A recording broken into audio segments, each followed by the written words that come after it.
un secador de pelos, una pelotita de ping-pong.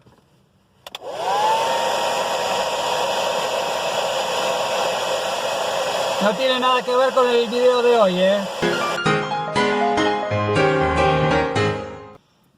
Muy buenos días y seguimos con interacción humano-computadora. En el video de hoy vamos a seguir hablando del diseño centrado en el usuario. Ya hicimos una presentación general, hablamos sobre la primera etapa, la parte de descubrimiento, y ahora vamos a hablar sobre cómo podemos escribir, anotar todas las cosas que vamos descubriendo. Y acá es donde le damos la bienvenida a UML. UML es un lenguaje que nos va a servir a nosotros para poder escribir todas estas cosas. Así que lo que vamos a hacer hoy es breve introducción a UML, un poquito de su historia, y después, dentro de todo el abanico de opciones que nos da UML, vamos a hablar de dos modelos en particular. Vamos a hablar de casos de uso y diagrama de estados. Estos dos nos interesan porque los proyectos de la materia van a ir por ese lado. Así que empecemos un poco con la historia. Si nos remontamos a principios de los 90, donde ya teníamos el paradigma orientado a objetos, ya teníamos lenguajes orientados a objetos, teníamos diferentes maneras de hacer modelado. Cuando hablamos de modelado, estamos hablando de esta primera etapa de planificación del software. Nosotros modelamos para poder planificar, estimar la complejidad de nuestro software. Por lo general, cuando hablamos de modelado, solemos hacer la analogía con la construcción de una casa. Y el modelado vendría a ser la parte de los planos. Y es una buena analogía. Porque si pensamos en la construcción de una casa, vamos a pensar en que tenemos distintos tipos de planos. O tenemos planos de la misma casa, pero donde en cada plano nosotros nos concentramos en una característica o en una parte de la casa. Y eso es lo que hace el modelado de software. El modelado de software nos da distintas visiones del mismo software. Cada visión enfatiza una cara o un aspecto en particular del software. En la construcción de la casa tenemos planos eléctricos, planos sanitarios, tenemos modelos 3D de la casa para ver cómo va a quedar en el patio. Siempre estamos hablando de la misma casa, pero la estamos viendo a través de una lente diferente. Eso es lo que hace el modelado del software. Vamos a tener representaciones, modelos de software que enfatizan la parte funcional, la parte estática, la parte dinámica. De eso se trata todo esto. Son distintas visiones siempre del mismo elemento. Por eso es que decimos que todas estas visiones, todos estos modelos están conectados entre sí, porque están mirando lo mismo. Entonces, volviendo a los 90, tenemos el paradigma orientado a objetos, tenemos lenguajes, pero tenemos muchas formas de hacer modelado de lo mismo. En particular tenemos como distintas representaciones de las mismas características. Podríamos hablar que hay distintas formas de dibujar los diagramas de clase, o distintas formas de dibujar los requerimientos funcionales. Y la verdad es que eso era un quilombo.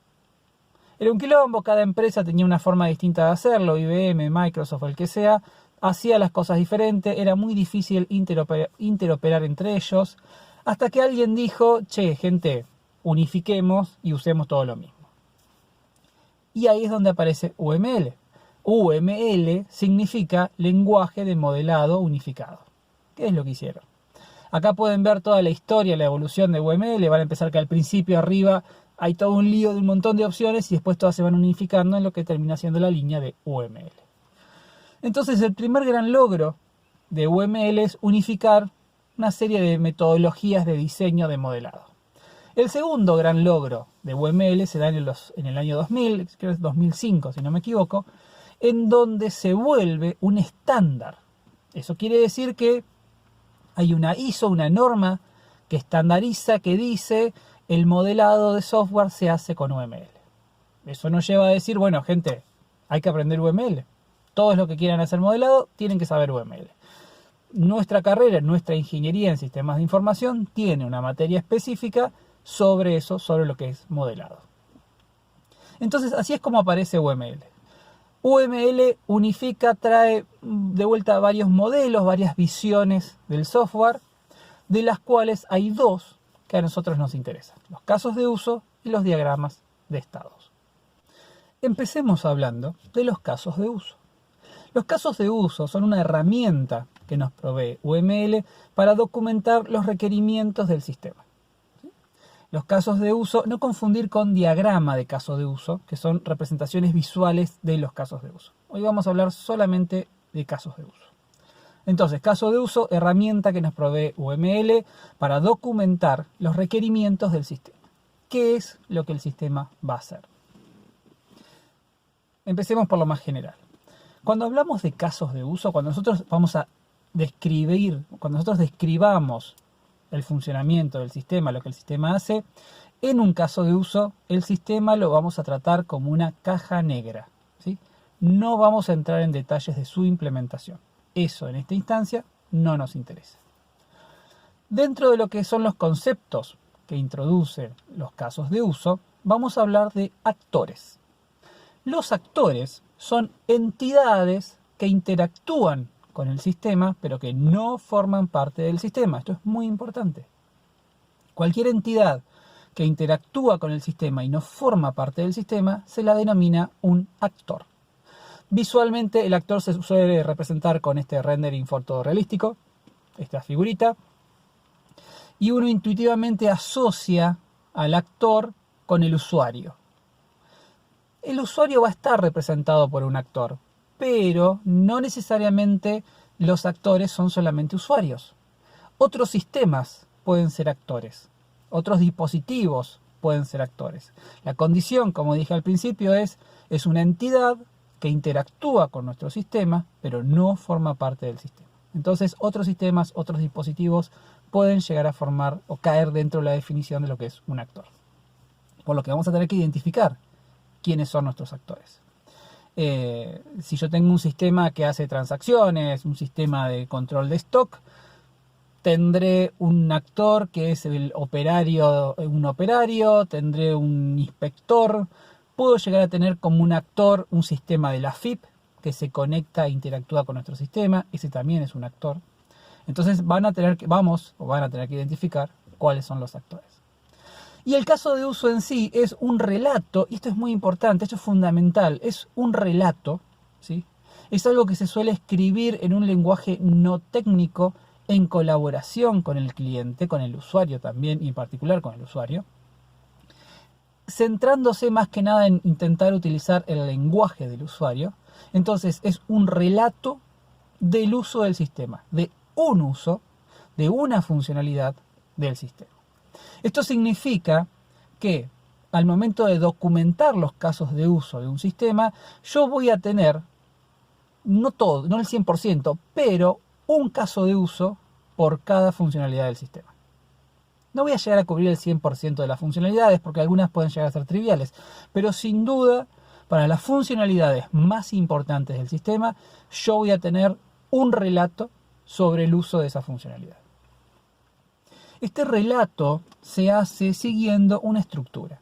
La estructura parece casi como una especie de ficha donde tenemos que ir completando una serie de campos. Dentro de los campos más importantes, son muchos los campos, voy a dejar varios links para que miren eso, para que los usen. Dentro de los campos que vamos a completar para un caso de uso, tenemos por lo general una identificación, alguna forma de unívocamente identificar el caso de uso, el nombre del caso de uso y una descripción sobre de qué se trata ese caso de uso.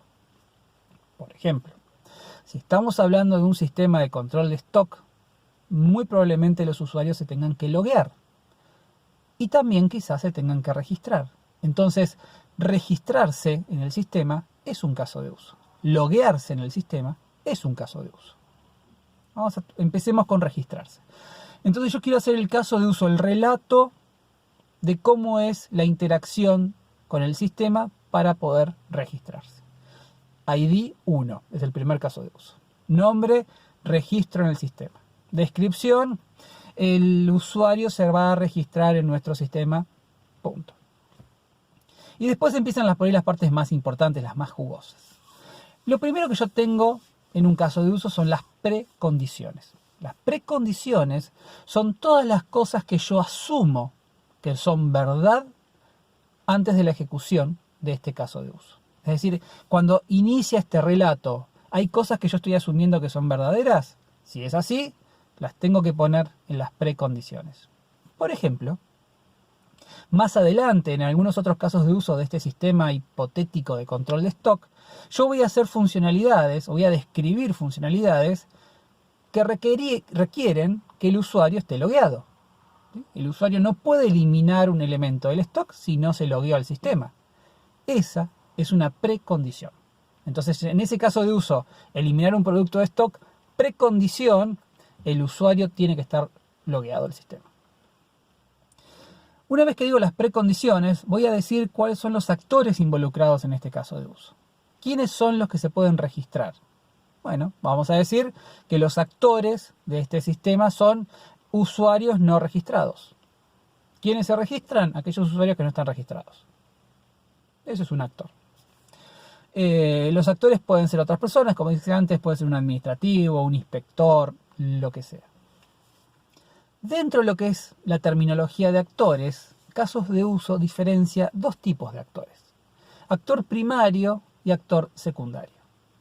Cuando nosotros describimos un caso de uso, una funcionalidad, hay siempre un actor, no confundan con usuario, estamos hablando de actores. Un actor, una entidad externa al sistema que interactúa con el sistema. Hay un actor que es el que dispara esa funcionalidad. Hay un actor que es el que quiere registrarse. Hay un actor que es el que le pide al sistema el resumen de facturas mensuales. Ese actor, el que dispara la funcionalidad, lo identificamos como el actor primario. Y muchas veces, en un caso de uso, en una funcionalidad, yo voy a tener un actor que es el que dispara la funcionalidad, pero que en el desarrollo de esta funcionalidad se requiere la participación de otros actores. Entonces, ejemplos hipotéticos. Yo puedo tener un usuario no registrado, que es el actor que dispara la funcionalidad registrarse. Pero el registro, imaginémonos, tiene que ser validado por un administrador, por alguna razón. Entonces, quien dispara el caso de uso registrarse es el usuario no registrado, pero involucra a otro actor que es el administrador de sistemas. El administrador de sistemas no dispara el caso de uso, pero es involucrado en ese caso de uso. Entonces, cuando hacemos la ficha de este caso de uso, ponemos actores involucrados. Actor primario, usuario no registrado. Actor secundario, que es aquel que está involucrado pero no dispara el caso de uso, administrador del sistema. Actor primario dispara el caso de uso. Actor secundario está involucrado en el caso de uso. Podemos no tener actores secundarios. Siempre tiene que haber un actor primario. Siempre alguien, algo, recuerden, entidad externa, siempre algo o alguien dispara el caso de uso. Si no decimos nada, se asume que lo que ponemos ahí es un actor primario. Si vamos a diferenciarlos, ponemos actor primario este, actor secundario este otro. Entonces, precondiciones, todas las cosas que son verdad. Puede ser que no haya nada para poner, puede ser que haya cosas para poner. Actores, los actores involucrados. Después vienen dos partes muy importantes, que son los pasos. Un caso de uso, de vuelta, relato del uso del sistema para esta funcionalidad, contiene la secuencia de pasos que se tienen que dar para desarrollar, para cumplir esa funcionalidad. Con la salvedad que en un caso de uso, primero hacemos la secuencia de pasos si todo sale bien. Siempre cuando describimos una funcionalidad solemos decir, bueno, pasa esto, pero si pasa esto y no pasó esto, esto es un problema. Si pasó esto y se equivocó en esto, esto es otro problema. Y vamos a tener un montón de peros. Eso lo vamos a escribir, eso es muy importante escribirlo y el caso de uso es el lugar para ponerlo. Pero, primero vamos a describir la secuencia de pasos si todo sale bien. Entonces, ¿cuál es la secuencia de pasos para un registro exitoso en nuestro sistema? Bueno, dependerá del sistema, pero pondremos, el usuario pone su nombre, su apellido, su dirección de mail, un código validador, su número de documento, su legajo, se registra exitosamente el usuario. Esa es la secuencia de pasos. Y después viene otro ítem que son pasos alternativos, y acá empezamos a poner todos los peros. ¿Sí? Acá es donde vamos a decir qué pasa si la cuenta de mail que está poniendo el usuario para registrarse ya está en el sistema. Y ahí decimos, si la cuenta de mail ya está registrada en el sistema, entonces pasa esto. ¿Qué pasa si el usuario se equivoca en el código validador? Sí, en pasos alternativos. Si el usuario se equivoca en código validador, entonces pasa esto. Entonces tenemos dos grupos de pasos. El primero es lo que llamamos el camino feliz. Sale todo bien, pasa todo, está todo perfecto. En el otro grupo de pasos es donde empezamos a poner los peros. Si esto sale mal, hacemos esto. Si esto sale mal, hacemos esto. Si esto sale mal, hacemos esto. Cosas muy importantes a tener en cuenta. El caso de uso no es un programa. De vuelta, es una narración. La vamos a escribir usando el idioma que usamos para hablar. Tenemos flexibilidad. Podemos, si querer usar estructuras de control, podemos usar estructuras de control. No es la idea. Es poner oraciones. Pasa esto, pasa esto, pasa esto, pasa esto, pasa esto otro. Y siempre vamos a trabajar, cuando hablamos en particular del modelado, con distintos niveles de detalle. Eso es fundamental y aparece en todos los modelos de software. El caso de uso puede evolucionar. El caso de uso, en algún punto vamos a tener un paso 3 donde vamos a decir, pasa esto. Y después, por una iteración, la misma iteración del diseño centrado en el usuario nos va a decir, bueno, ese paso 3 ahora lo podemos especificar un poco mejor. Y ahí vamos a poder especificarlo más todavía más adelante, o no, depende. Pero recuerden que tenemos esa flexibilidad, tanto en la serie de pasos cuando sale todo bien, o en los pasos alternativos.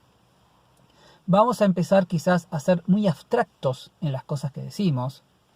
Si el usuario se equivoca, si el mail ya está registrado, entonces se informa un error. Los detalles de esa información, de ese informar error, no los tengo ahora, porque no los hemos definido.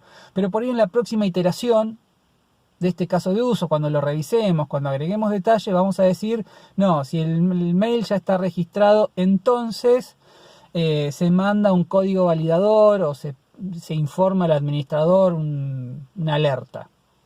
Está perfecto, no hay ningún problema. Recuerden, esto es muy iterativo, es muy flexible. Entonces, nombre del caso de uso, descripción, un ID, las precondiciones, las cosas que son verdades antes de que arranque el caso de uso, los actores involucrados, primarios y secundarios si es que hay, la secuencia de pasos cuando sale todo bien, la secuencia de pasos alternativos cuando empiezo a poner los peros. Después tengo las postcondiciones. Las postcondiciones son todas las cosas que son verdad una vez que este caso de uso se resuelve en forma exitosa. Es decir, si la secuencia de pasos de nuestro camino feliz se completa, ¿qué cosas son verdades después? Por ejemplo, hay un nuevo usuario registrado en la base de datos. Se incorporó un ítem nuevo a la base de datos. Lo que sea. Después tenemos descripciones, comentarios, un montón de campos más. De vuelta, miren la documentación, ahí está todo descrito. Eso es un caso de uso. La pregunta es, ¿y esto para qué me sirve? Sirve. Idealmente, una vez que nosotros tenemos toda la descripción, o por lo menos la descripción de aquellas funcionalidades más importantes, esto después entra en un proceso de desarrollo de software, en un ciclo de vida. En algún punto, un programador va a estar programando la función registrarse. El programador va a tomar decisiones sobre la lógica de la implementación de las cosas, pero un programador nunca debería tomar decisiones sobre lo que llamamos la lógica del negocio. Es decir, cómo se comporta el sistema, cómo tiene que actuar el sistema ante ciertas situaciones. Eso no corresponde, no es responsabilidad del programador tomar esa decisión. Y ahí es donde aparece el caso de uso. Imagínense que ustedes son programadores, están programando la operación registrarse, tiran código, van así como locos programando, y llegan a esta situación donde dicen, che, ¿qué pasa si el mail ya está? Tengo que programar eso, hago la consulta a la base de datos me dice, este mail ya existe, y ustedes dicen, pero ahí ¿qué tengo que hacer? Lo rechazo, le pido si quiere recuperar la contraseña. No son ustedes programadores los que tienen que decidir eso. Eso es la lógica del negocio, la lógica de la aplicación. Entonces, ¿qué es lo que van a hacer? Van a ir a buscar el caso de uso, porque debería estar descrito ahí. Entonces, van a un montón de documentos, buscan el documento del caso de uso registrarse, lo levantan y se ponen a leerlo. Lo leen, van a la parte de pasos alternativos, qué pasa si el mail ya existe, y ahí ven qué dice. Si ahí dice, se le pide al usuario que ingrese un código de validación, se le ofrece recuperar la contraseña, perfecto, implementan eso. Ustedes deciden cómo implementar eso, pero eso no lo deciden ustedes. Eso ya vino decidido por parte del cliente, del usuario, del analista funcional. ¿Qué pasa si ustedes programadores van a buscar el caso de uso, lo encuentran, van a la parte que dice qué pasa si el mail ya está en la base de datos y no está? Nadie documentó eso. ¿Qué pasa en ese caso? Bueno, en ese caso se levanta el teléfono, se va a la oficina, al escritorio del analista funcional, del que sea que haya escrito el caso de uso, y se le dice, che, me encontré con esto, no sé qué hacer y no está documentado qué hacer. Bueno, ahí el que hizo el caso de uso lo que va a hacer es revisar sus notas de las reuniones que tuvo con el cliente y con el usuario, a ver si se le pasó eso. Si lo encuentra, actualiza el caso de uso, se implementa como corresponde. Y si no lo encuentra, bueno, se encontró una situación que no se habló con el usuario ni con el cliente. ¿Qué es lo que hace el analista funcional? Levanta el teléfono, escribe un mail, che, ¿qué hacemos ante esta situación? Y ahí le contesta. La respuesta será, se rechaza el registro. Listo, ya está. Se actualiza el caso de uso, el programador lo ve y programa en función de lo que dice el caso de uso. Eso es un caso de uso. Explicado en 15 minutos. Pero básicamente es eso. Eso con respecto a los casos de uso. De vuelta, y esto es general para todo lo que es UML, uno nunca hace los modelos de todo el sistema. Un sistema nunca se representa al 100% con modelos. Entonces nunca vamos a hacer el 100% de las funcionalidades con los casos de uso. Pero sí vamos a hacer las más importantes.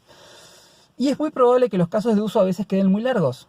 Porque lo que va a pasar es que si yo tengo que considerar un montón de posibilidades, eso va a crecer muy rápidamente. Tenemos cierto margen para modular. Tenemos cierto margen para referenciar otros casos de uso. Y acá es donde aparecen las relaciones de inclusión y extensión dentro de los casos de uso, que queda para que ustedes los miren en la documentación. Sí, otra cosa que quiero mencionar, nosotros empezamos hablando del caso de uso registrarse. Perfecto. Yo puedo tener el caso de uso loguearse. El caso de uso loguearse podría poner como precondición el usuario debe estar registrado. Podría ser. Si yo decido poner como precondición que el usuario tiene que estar registrado para el caso de uso loguearse, entonces tengo que ser consistente y en la descripción de los pasos alternativos no tengo que considerar el caso de que el usuario no esté registrado. Porque yo ya estoy diciendo que yo asumo que eso es verdad. Por eso es muy importante que la precondición y la postcondición se validen con los usuarios, con los clientes. La realidad es que alguien puede intentar loguearse sin estar registrado. Entonces, imaginemos, caso de uso loguearse, precondición, no pongo nada. Tengo el actor, un usuario, voy escribiendo los pasos, voy a pasos alternativos. Y en pasos alternativos voy a decir, si no se encuentra la información del usuario en la base de datos o en el sistema, no hablemos de base de datos, en el sistema, entonces se le solicita o se le da la opción de registrarse. Y ese se le solicita o se le da la opción de registrarse termina siendo una referencia al caso de uso registrarse. Entonces los casos de uso se pueden referenciar entre sí, como hacemos con los módulos, con las clases que referenciamos otras clases. Pues lo podemos hacer acá. No hace falta que incluya todo el caso de uso completo. Lo referencio. Y así lo puedo hacer en cualquier parte. Yo puedo tener una funcionalidad que es muy compleja y la puedo descomponer en pasos intermedios. Y cada uno de esos pasos intermedios puede ser un caso de uso, que después yo los uno para hacer mi super mega caso de uso. Todo eso es válido. Lean las relaciones de inclusión y extensión en casos de uso. Eso con respecto a casos de uso. Hablemos ahora de diagramas de estado. Un diagrama de estados es, en esencia, un grafo. Un grafo donde yo tengo nodos y transiciones, arcos. Los nodos van a estar representando estados. Un estado es una condición en la cual se encuentra en el sistema que perdura en el tiempo. Y las transiciones van a ser eventos que se producen sobre ese estado del sistema que hacen que el sistema cambie a otro estado. Podría llegar a volver al mismo estado, eso lo vamos a ver más adelante. Pero básicamente tengo estados, ¿sí?, situaciones, condiciones en el tiempo en el cual está el sistema, y eventos que me generan cambios de estados. A lo que es el trabajo que vamos a hacer en la materia, vamos a asociar diagrama de estados con casos de uso. Cada caso de uso va a tener un diagrama de estado. ¿Qué es lo que vamos a tener en nuestro diagrama de estados? Vamos a tener que identificar los estados del sistema y qué eventos ocurren en cada uno de esos estados que llevan a un cambio o a una transición dentro de los estados. El ejemplo que siempre se usa acá es un cajero automático. En un cajero automático yo tengo mi primer estado, que es ingresar PIN o ingresando PIN. Si yo ingreso el PIN y lo ingreso en forma correcta, paso al estado opciones de menú. Si yo ingreso el PIN y me equivoco, vuelvo al mismo estado de ingresar PIN. Es decir, yo arranco con un estado que es ingresando mi clave. Si la clave es correcta, cambio un estado que es las opciones de menú. Si estoy en el estado ingresando PIN y me equivoco del PIN, vuelvo al mismo estado. No me cambio de acá. Registro que me equivoqué, por eso es la transición, pero el fin de esa transición es volver a estar de vuelta ingresando el PIN. Puedo llegar a tener, hay dos estados especiales que se diferencian dentro de un diagrama de estados, que son el estado inicial y el estado final. El estado inicial me indica por dónde arranca el sistema. Si de vuelta sigo con el ejemplo del cajero automático, tengo un estado inicial que es un circulito que me dice, bueno, arrancás ingresando el PIN. O arrancás con mensaje de bienvenida. Y después de ahí te vas a ingresar el PIN. Y tengo un estado final, que se representa así, que cuando llego a ese estado, terminé. No siempre voy a tener el estado final, más si es un sistema que está siempre funcionando, puede que no exista, o sí, depende del sistema. Entonces yo tengo mis estados. Y tengo las transiciones. Tengo que identificar para cada evento qué transiciones yo puedo llegar a tener y a dónde me llevan. De vuelta, ingreso PIN. Si PIN es correcto, ¿sí? Si aprieta aceptar, si el evento es apretar aceptar y el PIN es correcto, ahora vamos a ver condiciones booleanas, me voy al estado opciones de menú. Y ahí estoy en un nuevo estado. Estando en el estado opciones de menú, puedo decir, bueno, si el evento es retirar dinero, vamos a opciones de retirar dinero. Si estoy en opciones de retirar dinero, digo, bueno, quiero retirar tanta plata. Si tengo esa cantidad de plata, la puedo retirar. Si no la tengo, informo un error y vuelvo a las opciones de menú. Entonces, fíjense cómo vamos construyendo un grafo a partir de estos estados que detectamos y las transiciones que vamos viendo. Intuitivamente, uno tiende a pensar en los estados en pantallas. Tengan cuidado con eso, no siempre es así. Intentemos ser más abstractos en términos de qué es un estado. Cualquiera sea el sistema que ustedes están desarrollando, si yo les digo, bueno, ¿qué es lo que tiene que pasar para que un usuario se registre? Ahí lo que vamos a decir es, y el usuario llega a la página de bienvenida, completa la información y si los datos son correctos, se registra el usuario. Perfecto, ahí está, son 3 estados: bienvenida, información, información registrada. Ahora empecemos a ver otras transiciones. Desde bienvenida voy a información de registro. ¿Puedo ir a otro lugar o no? Véanlo. En información de registro, si toda la información es correcta, perfecto. Registro exitoso. ¿Qué pasa si el mail ya existía? Bueno, vamos a otro estado e informamos algo. ¿Qué pasa si el mail no es correcto porque no tiene la forma correcta? Vamos a otro estado, informamos algo. ¿A dónde volvemos después? Entonces, cuando empezamos a hablar de detalles, es cuando empezamos a poner más transiciones. Como les decía, vamos a asociar a cada caso de uso un diagrama de estados. Mi diagrama de estados debería contemplar tanto la secuencia de pasos felices como la secuencia de pasos alternativos. ¿Sí? Hay diagramas de estados que van a ser muy sencillos, hay otros que van a ser más complejos. Al momento de empezar en transiciones, yo tengo el estado A y tengo el estado B. Y tengo una transición que va de A a B. La transición, que la etiquetamos X es el evento que genera el cambio de estados. A X le puedo asociar una condición booleana.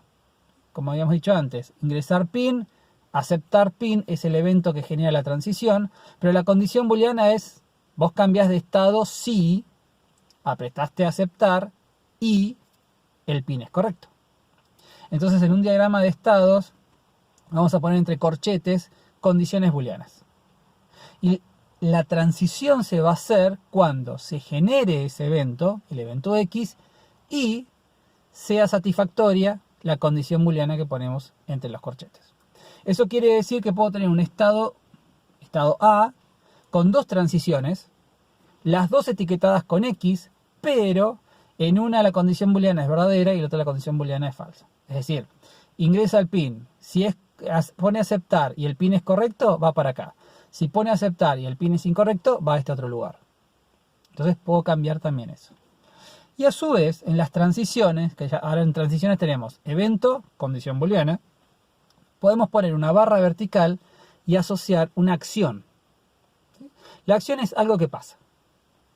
Se muestra, se informa un error. Se notifica a tal persona. De vuelta, todo esto es modelado, todo esto es flexible, todo esto es casi narrativo. No tenemos que poner una instrucción en Java. No, estamos escribiendo, estamos documentando el comportamiento del sistema. Y como les dije antes, esto va a iterar, esto se va a ir refinando. Entonces, al principio puede ser simplemente una frase, una palabra, después va a cambiar por algo más complejo, no hay ningún problema, esto va creciendo, es un ser vivo casi. Entonces tenemos estos diagramas de estados, que me van a permitir ver los distintos estados por los cuales tiene que pasar el sistema para poder resolver esta funcionalidad que estamos expresando en los casos de uso. Y como les dije antes, igual que con casos de uso, les dejo links a la documentación de diagramas de estado, que es muy recomendable que lo vean. Estamos haciendo un resumen de minutos de todas las cosas que hay en un caso de uso en un diagrama de estado. Así que es importante que lean también la bibliografía. ¿Por qué es importante todo esto? Porque las próximas dos tareas que tienen con respecto al proyecto son casos de uso y diagramas de estado. ¿Qué es lo que vamos a hacer? Primero, una vez que ustedes armaron el ranking de funcionalidades, quiero que tomen el top 5, las 5 funcionalidades más mencionadas por los usuarios, y quiero que a cada una de ellas le hagan su caso de uso. ¿Sí? Entonces, para cada una de ellas, un caso de uso. Y la siguiente tarea va a ser, para cada uno de esos casos de uso, de esos 5 casos de uso, que son el top 5 de funcionalidades mencionadas por el usuario, a cada uno de esos casos de uso, quiero que le hagan su diagrama de estados. Eso es lo que van a tener que hacer ahora. Casos de uso, diagramas de estado. Próximamente, probablemente mañana o pasado mañana, ya vamos a estar con un nuevo video y seguimos avanzando en lo que es el diseño centrado en el usuario. Como siempre, espero que estén todos bien y nos vemos pronto.